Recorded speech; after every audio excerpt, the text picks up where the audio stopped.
Hello guys, in this video I'll show you how to remove your mobile number on Snapchat. Let's go for it.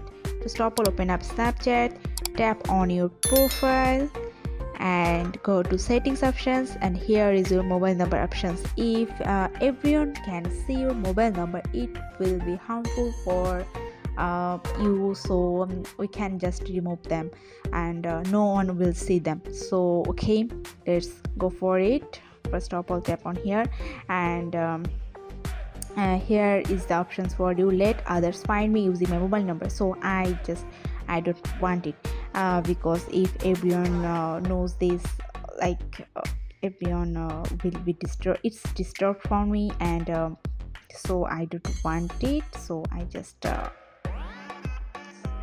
on these options, and now no one can see my mobile number again. So that's it. Thank you